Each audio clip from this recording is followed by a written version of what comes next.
This is Future Sense Now, where we explore the landscape and byways of our shared futures. Future Sense Now is brought to you by the Futures Forum. Stay tuned for a journey to the future with host Dr. Claire Nelson.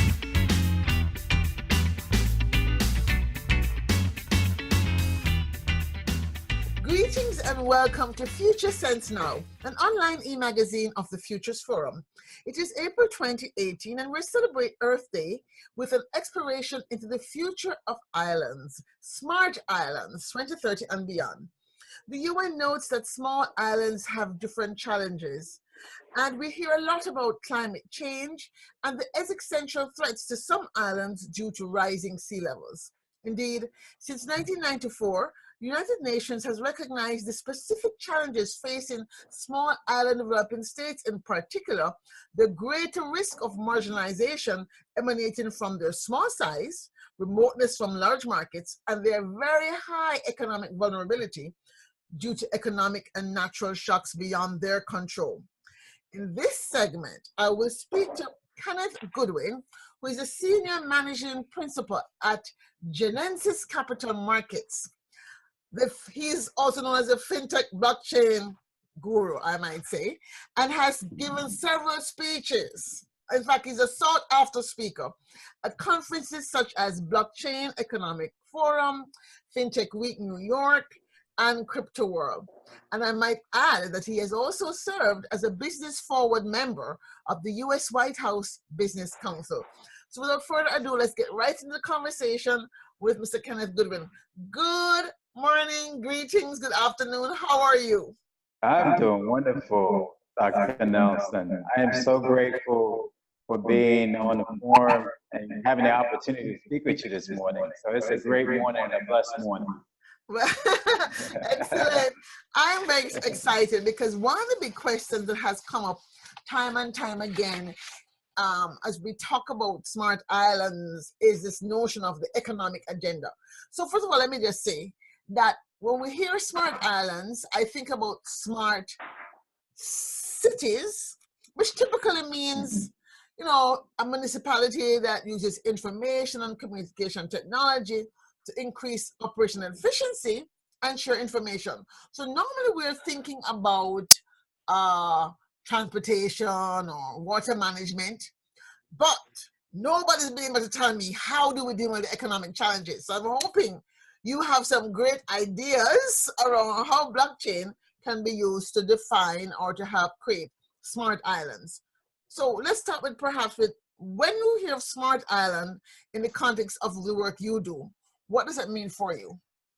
You touch on a very good point with smart cities and the whole idea of information, communication, and technology. When I think of smart islands, I think of how best you can use big data and how best big data could be applied across those spectrums.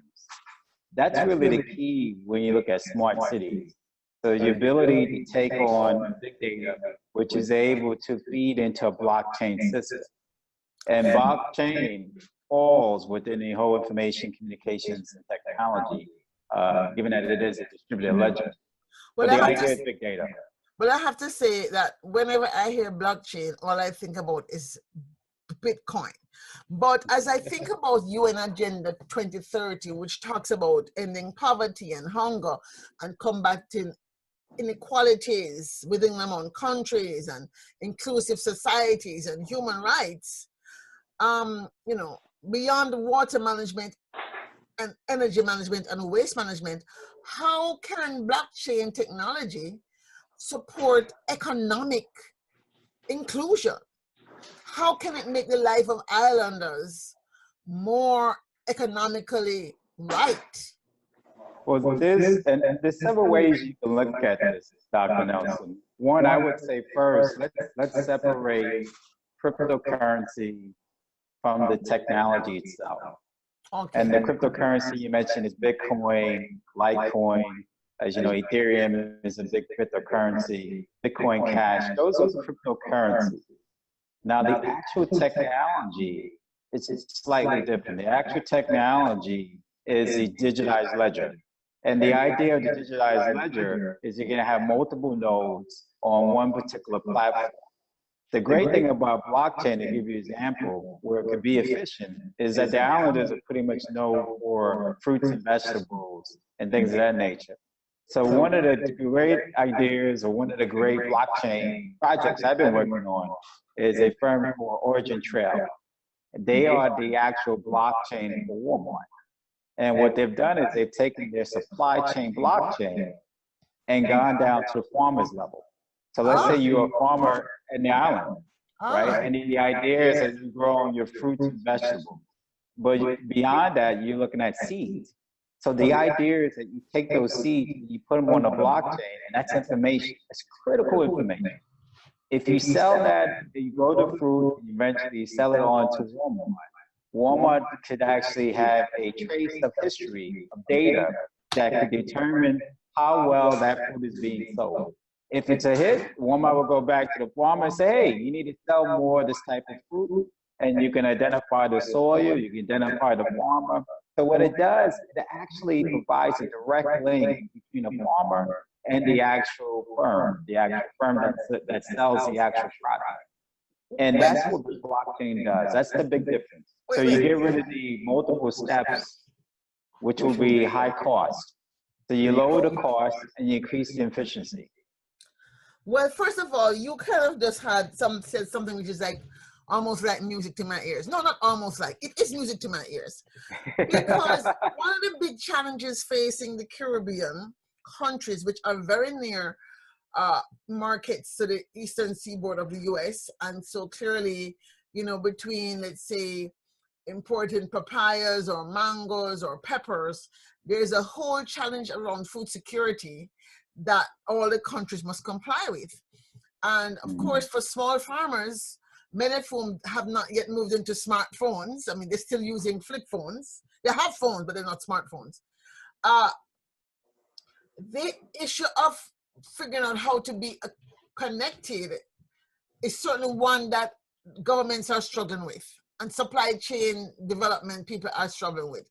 So that you're saying to me that blockchain technology can really be made affordable, make this way of tracing goods affordable to a small farmer who really has to eke out every single cent. I really think that this is, you know, exciting news, and I want to like jump off this phone and get started right now. Let's It's actually happening. It's happening with Walmart. I mean, so you have examples out there that are being used. Is this blockchain technology for, let's say, farmer development? Is it something that you have to buy? I mean, is it free? There's a country. I mean, is it freely available? I mean, how is this going to be made available to poor countries? I mean, maybe Walmart is working with big farmers that can afford it, but what about the small farmer in the hills of St. Vincent, you know, that is only growing 2 hands of green bananas? I mean, how can we make this technology affordable? I think it's a collaboration with all the stakeholders. I'm a big advocate of the blockchain technology is mutually inclusive, not mutually exclusive. And when we say mutually inclusive, Dr. Nelson, and we say the stakeholders are the farmers, the consumers, the community, the government is involved, the actual distributors are involved. So they're all part of the blockchain system. So Caribbean nations could actually have their own blockchain system. So let's say, look at Dominican Republic. Dominican Republic could have its own VR blockchain technology that targets, let's say, the farming industry. And it include the farmers, but it'll also include the actual distributors. It's going to also include the stores. So they'll all be a part of this whole system. And what it does, it allows for data flow to go back and forth. So you're lowering costs. The idea is speed and efficiency, lower costs. And the idea is that it's a traceability. So not only are you selling the product, not only are you selling the product, but you also are able to trace, let's say a food, there was some problem with a food product that caused some kind of big disease or illness, you're able to trace that. So you're able Exactly. to mitigate the risk that can Exactly, happen to the human population. that exactly is a requirement for exporting to the U.S. markets. And so when I am thinking about smart islands, beyond my concerns about energy and waste management, I have really been stumped by what is out there in smart island technology that's going to help the economic piece, right? So of course there are countries talking about outsourcing of data, for example. So even that's an issue. We have in the Caribbean region issues of banking, de-risking. So we can't always be able to afford what you call the word correspondent banking, for example. Can blockchain also support the correspondent banking problem eventually? I mean, is there ways in which this technology might be able to have I guess, make it more affordable for the small banks, the small credit unions to not become unbanked from mainstream banking because they can't keep up with all the demands. Is that also, is there also the potential there? Well, that's the actual purpose of the blockchain system. The ultimate goal behind it, and when we say blockchain, we go back to Vitaly Buterin, who's the founder of Ethereum. And the purpose behind him creating the Ethereum cryptocurrency was to bank the unbanked. And the idea was to actually have a peer-to-peer lending platform that allows for setup and payment and custodianship to occur with ease. It would lower the cost, but it also allowed to have an ease of transaction. So the price is kept lower, but the transaction occurs a lot more faster. And Let me say that's something. what's really critical. Let me say something, because I am one of the people who don't understand a thing about this whole cryptocurrency stuff. So it's not real money, quote unquote. But when you say peer-to-peer lending in this format, because this is another issue that has come up in terms of, again, future of work.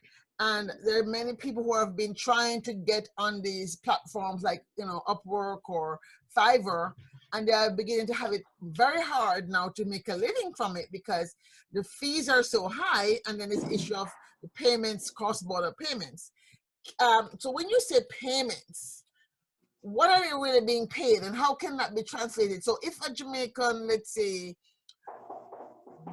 graphic artist wants to do business with people here, is there a way that that person can be paid in something that could be used to buy things on the ground in Jamaica? Exactly. And the way that will work, Dr. Nelson, is what they call a smart contract. So the smart contract is very critical in the blockchain technology. See, what it does is it allows for the transaction to occur between that entertainer and those particular audiences. So what it eliminates any kind of work that's being done within what they call the middle markets, the middle people, or any kind of distributions or third parties that would actually increase the cost, which has happened in the past. So the more third parties involved in the procedures, the higher the cost is going to be.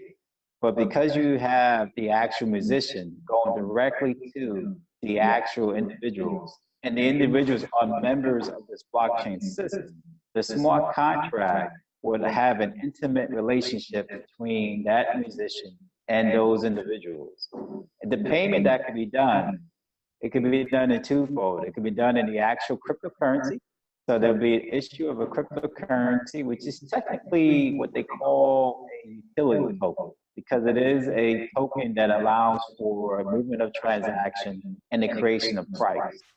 Those individuals on the blockchain will receive that particular token.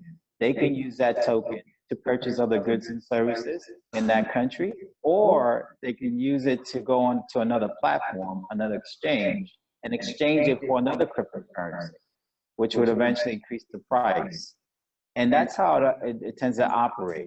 Now you But can so, use so, that. so it's a chicken and a egg again, because if in the Jamaican context, nobody's accepting this currency, then it really has no value. So that's the challenge. So we have to then solve the problem of how islands that are at risk of not being able to be funded because they're, not being able to prove that the people know your customer, the whole money laundering thing. You know, we need to figure out a way to not be waiting for 15 more years to figure this out, but we have to figure out a way to do it faster if the issue of financial de-risking is going to continue to be a major problem, which it is right now. How far Well, away are we from, how do you know of anywhere, even let's say even in a small town in America or rural town that's far away in America where it's been used, so we can say, okay, it's working in this rural town that's way up in the hills of Appalachia or whatever. Therefore, we could probably test it. What are you finding on the road right now? Well, what we're seeing is countries are actually much more susceptible to the actual cryptocurrency / blockchain technology. Estonia is actually a country that's taken it fully. Switzerland has actually been a lot much more acceptable to it. Japan has been a lot more acceptable to it. But what Japan has done is Japan has had particular oversight rules and regulations in place where you had to register with the financial service agency.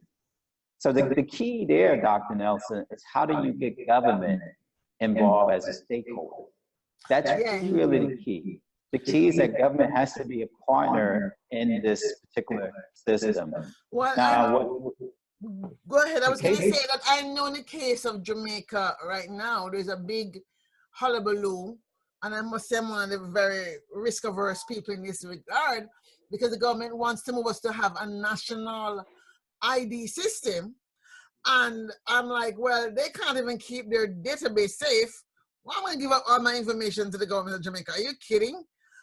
So there's, again, the whole idea of security. So there's a whole chain of things that have to happen.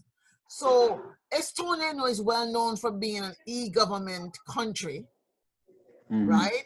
And so they're very far ahead of everybody else in the world. And they're small, but what is good is that they're a small country.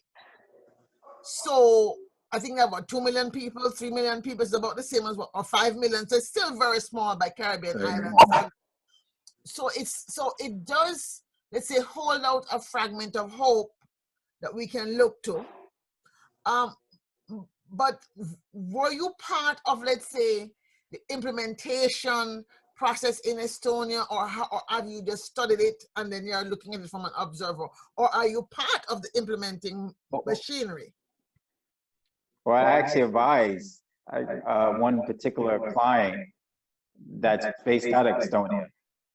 So I'm one of the key advisors to this particular blockchain client that actually does peer-to-peer lending. So it's a lending financial institution on a blockchain system.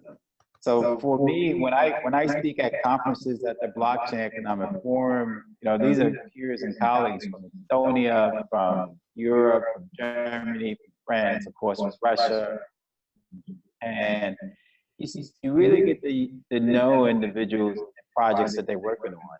And that's really when you start to pick up your expertise and give the examples. So for the Caribbean Islands, I think they're actually in the right situation for a good blockchain technology. Or it could be a centralized control cryptocurrency. And that's the key when I say centralized control, meaning that the central bank is involved with a cryptocurrency that's that is what Barbados. So that is what Barbados has done, because I think Barbados is far ahead of everywhere else in the Caribbean region, because the gentleman there has been trying to promote it, a very young person in Barbados. He has got the government to say that they're going to look, the government central bank to say they're going to start to pay attention to it. Now his challenge, I think, is that there's not enough of us, let's say, street people and influential street people that are talking, understand it enough to drive the conversation. And one of the things we do know is that social change or any kind of paradigm shift like that requires about 10% of a community in the space you're trying to shift to reach that point, to tip us over. How do you see people like yourselves helping people like myself become part of that 10%? That 10% that will be able to say, look, we've been grumbling about this for the last 15 years. It's not working for us. This is an opportunity. Let's go off and do this. How do you see that shaping up? What are things you might offer us to move in that direction? Well, what we have done at Jeanensis is we've been a part of multiple discussions. We co-sponsored the discussions on women leaders in blockchain. And how it came about, Dr. Nelson, when I was in Davos, Switzerland, at the World Economic Forum, I had a conversation with a very good friend of mine who was in a panel discussion, blockchain panel discussion, and a female, and she mentioned the fact that there was not enough representation in those circles. And I agree with her. And I said, once I get to the US, I am going to actually put together a panel. Could you hear me, Dr. Nelson? You was well in on you. Don't put it in the panel. Are you hearing you now? Yeah, you're back. I can hear you. I can hear you. I said to myself that I'm going to make a personal responsibility to bring individuals together to have a panel discussion on their experiences in promoting blockchain technology. And what we're doing now is we're going to have discussion on how it impacts the urban communities. This is going to be one of the first in the US where you have Pan-African of color to talk about the blockchain technology. And the goal behind that is to people comfortable about blockchain technology. We will not be speaking of the currency, because as you know, Dr. Nelson, here in the US, the Security Exchange Commission has been very vigilant against the initial coin offer, which is part of the old cryptocurrency community. So we're trying to stay away from that. And because the technology brings ownership, it brings entrepreneurship. In order for you to create your own blockchain technology, you have to have design. You have to be able to design a particular program, a particular technology. And you have to, hire individuals such as the CTO, such as the CMO, the chief marketing officer, the chief technology officer. You have to hire advisors. So it requires you to think through as to how blockchain would be implemented to a particular problem so you can create a solution. And that spurs entrepreneurship, that spurs ingenuity, that actually helps with technology. So it requires you to go back and look at science, technology, engineering, and math. So you go back to the fundamentals of STEM. And that's what we're promoting with this. We think that if we have those types of conversations, we share the actual experiences that we have in advising different clients, people will feel more comfortable, and they will hopefully eventually create their own blockchain technology systems in different places around the US and around the globe. Well, I know it's going to be a long haul, but it hopefully will not be as long as other hauls that we have made. I think that you might be onto something, and certainly as we talk about the Smart Island movement, which I certainly am hoping to start in the Caribbean region, if nowhere else. I would certainly want to think that we can have the benefit of your expertise to begin to educate more of us and bring more of us into the fold of understanding where this next ICT called blockchain could be useful for us to support our economic growth and inclusion ambitions. I must say, and inclusion ambition, because not many people have the inclusion part of it, but for me personally, and the networks that I am part of, and the Futurist Forum in general, we are very concerned about ensuring that the future is not colonized by one group of people, but that all peoples. And so this is why UN Agenda 2030 speaks so much good for me, to us in general. Well, so, Dr. Nelson, that's one of the reasons why I get so involved in these conferences. It's the fact that it is the inclusion portion. that when I speak on these, you have a gentleman by the name of Reggie Middleton who runs Veritasium. He's very heavily involved in the Caribbean and Jamaica and Dominican Republic. He owns the Veritasium, which is a top 40 cryptocurrency. And he's doing a lot of work in Africa too. So behind Reggie and myself, we're really the only two individuals that you're going to see in the circuit, on the blockchain circuit, speaking about the technology and how to impact our communities. But that's one reason why I stay involved, is because if we don't have that representation, then we won't be included. And so learning about that, it actually inspired me to get more involved with other folks in our community and say, hey, this is what I see. This is what I'm learning. Why don't we learn for ourselves and build our own blockchain, build our own systems? And that's where ultimately that Reggie, he's going towards, as well as myself. And so we're looking forward to working with people like yourself, Dr. Nelson, with the Futures Forum. We think that's a great opportunity. We think it's a great opportunity to educate people in ICT, to make our communities feel comfortable, but also at the same time to also build their own economic development, which is really the key behind the blockchain technology. It's not going anywhere. It's going to be around. When I was in Davos, Switzerland, all the CEOs, one of the things they kept saying was they love the blockchain technology. The only thing they had a problem was with cryptocurrency, but the technology, they kept saying it has a usefulness. Yes. So we know that's going to be around for a long time. It's just how do we apply it to our particular systems and our communities, and how do we reap the better benefits than anyone else?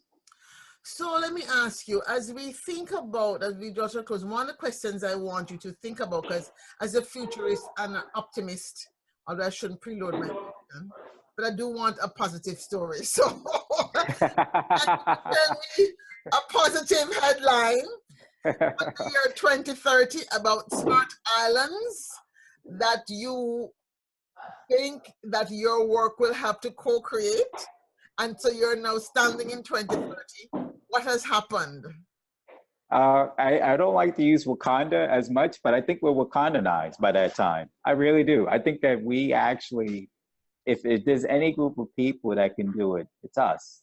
And it's because it's inherently in our DNA to reconnect to not only what's happening in science and math and technology. We've actually been the forefathers of it. So it's a circle. It's bringing us back to where we actually excel at. So I see us more Wakandanized by that period of time, where we have the blockchain technology that's used in transportation, that's used in banking, that's used in education, that's used in communication. So all those particular areas could be excelled by us, and we're doing it for ourselves for the benefit of our own people.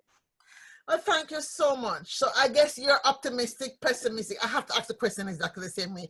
Are you optimistic, pessimistic, or neutral? I'm optimistic, actually. I'm very optimistic. I'm very optimistic.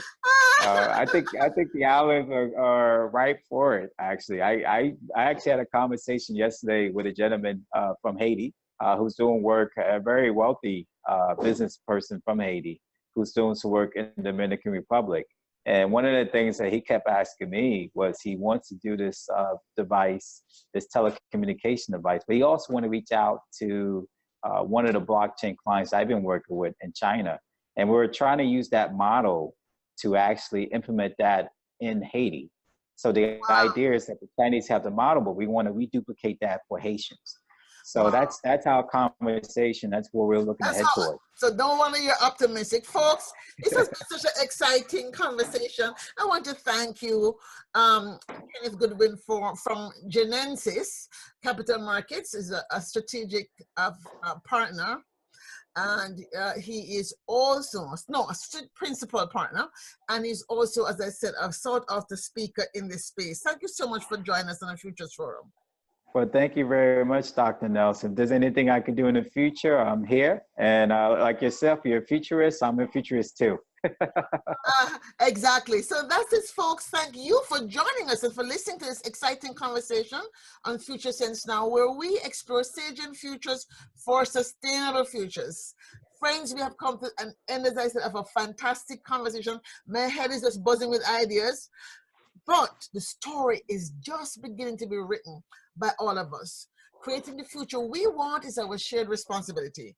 And remember, it is better for us to act as the parent of our future than the child of our past. So as we say in Jamaica, walk good and safe journey. You have been listening to Future Sense Now with Dr. Claire Nelson, brought to you by the Futures Forum. For more, please visit www.thefuturesforum.org. Thank you for listening. Spread the word. Share the future.